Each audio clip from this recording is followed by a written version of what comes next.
نماز کے دوران اگر آنسو نکل آئیں تو کیا ہوگا؟ رسول صلی اللہ علیہ وسلم نے فرمایا، 2 آنکھیں ایسی ہیں جنہیں جہنم کی آگ نہیں چھوئے گی۔ پہلا، ایک وہ آنکھ جو اللہ کے ڈر سے روئی ہو۔ دوسری، وہ آنکھ جس نے اللہ کی راہ میں پہرے داری کرتے ہوئے رات گزاری ہو۔ سنن ترمذی 1639۔ اس ہدایت میں کی مطلب تشریح یہ ہے کہ اللہ کے خوف سے رونا، اس کا مطلب صرف رونا نہیں بلکہ اپنے گناہوں پر شرمندہ ہونا اور اللہ کی عظمت کو محسوس کرنا ہے۔ روایتوں میں آتا ہے کہ جو شخص اللہ کے ڈر سے روتا ہے اس کا جہنم میں جانا ویسے ہی ناممکن ہے جیسے دودھ کا دوبارہ تھن میں واپس جانا۔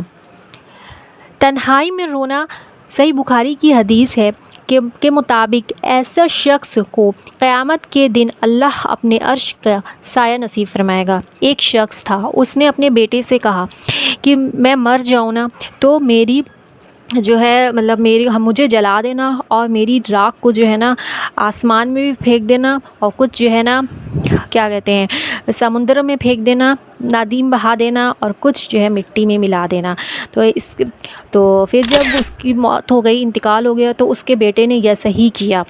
تو اس شخص کو خوف تھا تو اس نے ایسے ہی کیا، اس کے بیٹے نے ایسے ہی کیا۔ تو پھر جب وہ اللہ سبحانہ و تعالیٰ کے سامنے اللہ تعالیٰ نے کہا اس کو جوڑو، اور وہ پھر پوری طریقے سے جڑ گیا۔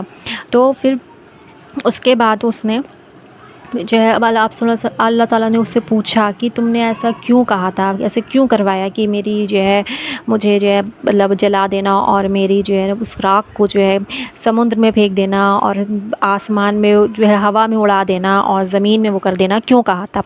تو وہ کہنے لگا مجھے اللہ تعالیٰ کو تو پتہ تھا، پھر بھی اللہ تعالیٰ نے اس سے پوچھا۔ تو اس نے کہا مجھے خوف تھا، مجھے ڈر تھا کہ میں اتنا زیادہ گناہ گار ہوں تو میں جہنم میں نہیں جانا چاہتا تھا۔ تو اسی لیے اللہ سبحانہ و تعالیٰ نے صرف اس وجہ سے، اس ڈر کی وجہ سے اللہ سبحانہ و تعالیٰ نے اس کو بخش دیا۔ سبحان اللہ۔ تو یہ میں نے آپ کو اپنے الفاظوں میں بتائی ہے جو مجھے یاد تھی۔ تو اللہ سبحانہ و تعالیٰ بہت زیادہ رحیم ہے، کریم ہے، ہمیں سچے دل سے ہم نماز کی حالت میں اگر ہم نماز پڑھ رہے ہیں، رکوع میں ہیں، سجدے میں ہیں، یا ہم تلاوت کر رہے ہیں یا ہم کچھ بھی ایسا کام کر رہے ہیں اور اس کے علاوہ بھی کسی بھی حالت میں ہے اور ہماری آنکھوں سے آنسو نکل آتے ہیں اللہ کے خوف سے، اللہ کے ڈر سے، تو جہنم اللہ تعالیٰ اس سے نجات دے دیں گے۔ تو دنیا میں اللہ کے خوف سے نکلے ہوا ایک آنسو اور دین کی حفاظت میں گزری ہوئی ایک رات جہنم کے دہکتے ہوئے سیلاب کو روکنے کے لیے کافی ہے۔